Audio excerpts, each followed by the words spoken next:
They slapped definitive on the box.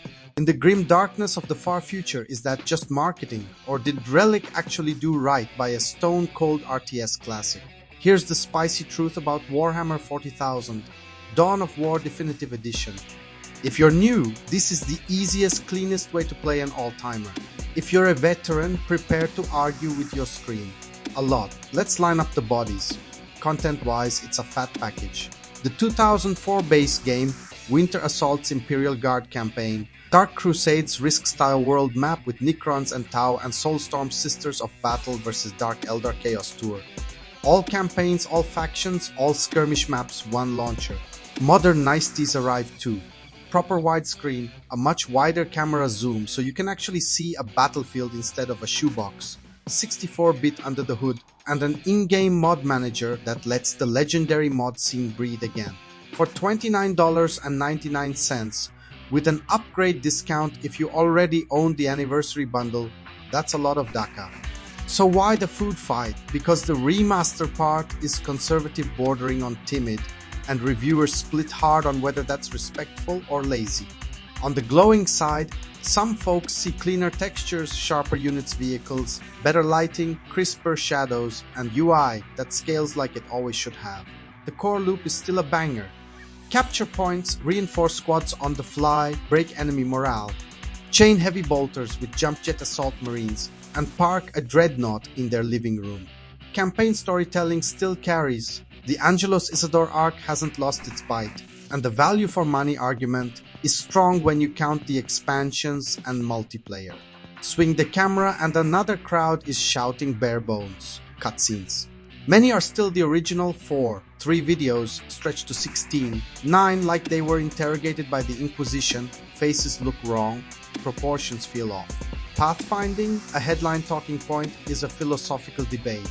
Some say it's smoother, others swear squads still conga line, get stuck on each other, and need coaxing like they're drunk servitors. Late game performance can still hitch when the map turns into a metal blender, par for a 2 decades old engine, but annoying on modern rigs. Sound mix out of the box, messy. Text scaling could be better. Key rebinds. Here's the fun part. One review says still no proper rebind. Another says there are new control scheme options. Translation, expect partial progress, not a modern PC-first rebinding suite. Now the big design call that riled up the old guard. Skirmish and online default to Soulstorm's rule set.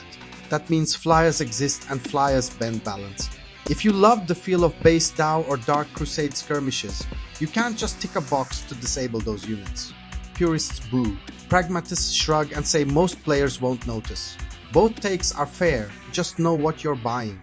Does any of this break the thing you came for, the actual play? Not really. DAO still leans aggressive and readable. It's base building without the bookkeeping, tactics without a PhD, reinforcing squads and slotting special weapons, mid-march keeps tempo high, morale breaks prevent pure A-move steamrolls. Map control forces you to fight for space instead of turtling for half an hour. The asymmetry remains artful. Orcs mob, Eldar skirmish, guard attrition, Necrons slow roll like a glacier full of skulls. When it clicks, it's as satisfying as it ever was to split forces, pin with bolters, and pop a generator farm from maximum disrespect range with missile launchers. So where do the sources actually disagree besides everything? Visuals, noticeably upgraded versus light dusting. Pathfinding, improved enough versus unchanged fight me. Who all? One crowd cheers the zoom and mod tools, another is stuck yelling at stretched cinematics and missing text scaling. Online. One reviewer calls the new infrastructure a real attempt, another runs into wobbles and connection gremlins.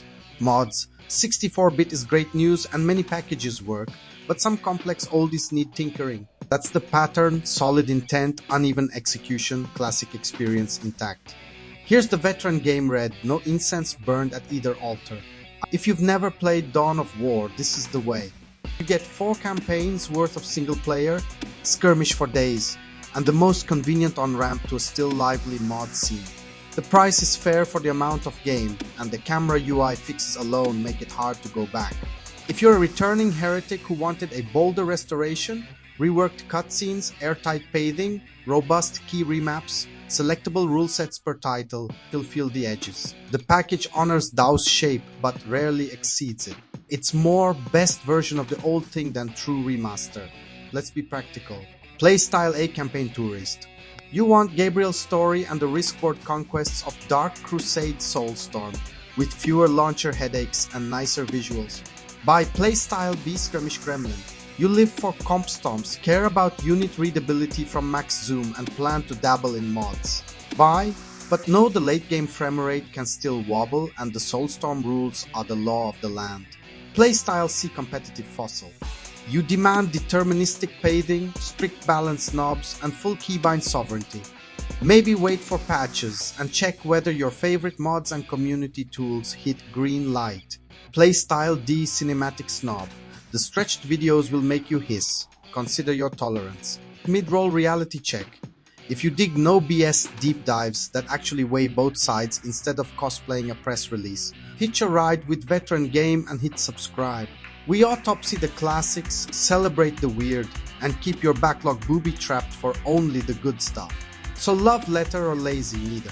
Dawn of War Definitive is a respectful consolidation with some welcome polish, some stubborn rust, and a whole lot of still excellent RTS. It won't convert haters or dethrone nostalgia, but it absolutely gives newcomers a strong modern door into one of the genre's greats, and that matters. Now light the comments like a Prometheum refinery. Did pathfinding actually improve on your rig? Should Skirmish have offered per expansion rules toggles? And is $29.99 a fair tithe for a sacred relic? Or a heresy worth purging?